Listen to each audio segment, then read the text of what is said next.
ცნობილმა ავსტრიელმა კომპოზიტორმა, ვალსის მეფედ წოდებულმა იოჰან შტრაუსმა თავისი შემოქმედების ერთ-ერთი ბრწყინვალე ნიმუში ქართველ უფლისწულს მიუძღვნა. კერძოდ, დავით დადიანისა და ულამაზესი ეკატერინე ჭავჭავაძის უფროს ვაჟს, ნიკო დადიანს. ამიტომაც მუსიკალურ ნაწარმოებს ნიკო პოლკა ჰქვია. ეს მოხდა 1859 წლის 14 ივლისს, როცა დიდმა კომპოზიტორმა ქართველი თავადი რუსეთში მოგზაურობის დროს, კერძოდ პავლოვსკში გაიცნო. მაშინ ნიკო დედასთან ერთად რუსეთში იმპერატორის მიწვევით მოგზაურობდა. 1886 წელს ნიკო დადიანის სახელი მთელს მსოფლიოში გახმიანდა. ბულგარეთის ტახტიდან პრინც ბატენბერგის ჩამოგდების შემდეგ რუსეთის იმპერატორმა იგი ბულგარეთის მთავრის კანდიდატად წამოაყენა. ამ მოვლენას მიესალმა მთელი ქართული ინტელიგენცია. ამ თემაზე საუბრობდა როგორც უცხოური, ისე ქართული პრესა და ეს ფაქტი განსაკუთრებით ილია ჭავჭავაძემ აღნიშნა. 1886 წლის 23 დეკემბერს ლონდონური გაზეთი ტაიმსი ნიკო დადიანის შესახებ წერდა. თავადი ნიკოლოზ დადიანი დიდი გვარის შთამომავალია და განსაკუთრებული სანიმუშო უნარ-ჩვევებით ხასიათდება.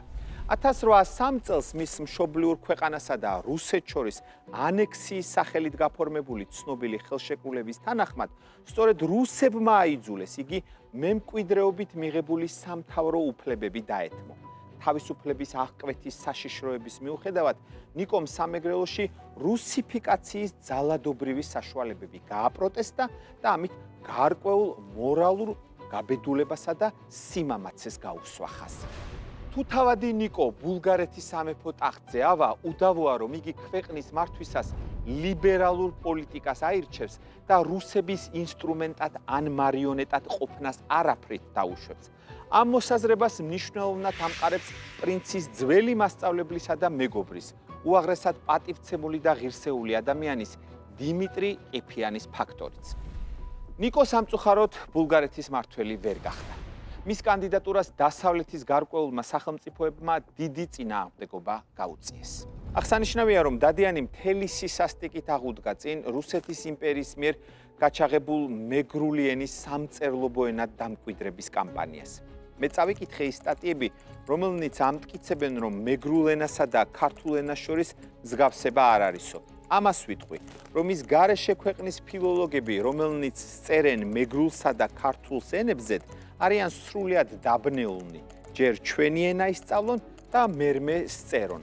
მე მენგრელიას, იმერეთს და გურიას ვუყურებ როგორც საქართველოს პროვინციებს. ჩვენ შუა განსხვავება არ არის, ან არც უნდა იყოს. ეს არის ჩემი აზრი და ამ აზრით მოვკვდები. ასეთი სიტყვებით მიმართა მან რუსიფიკატორებს. 1903 წელს ხანმოკლე ავადმყოფობის შემდეგ ნიკოლოზ დადიანი გარდაიცვალა. იგი სამეგრელოში მატარებლით ჩამოასვენეს და მარტვილის საკათედრო ტაძარში დიდი პატივით დაკრძალეს. ნიკო დადიანისადმი მიძღვნილი პოლკა დღემდე მსოფლიოს უდიდეს საკონცერტო დარბაზებში ისმის. ქართველი უფლისწულისადმი მიძღვნილი ნაწარმოები შტრაუსის შემოქმედების ერთ-ერთ შედევრად ითვლება. ის 3 წუთი და 53 წამი გრძელდება.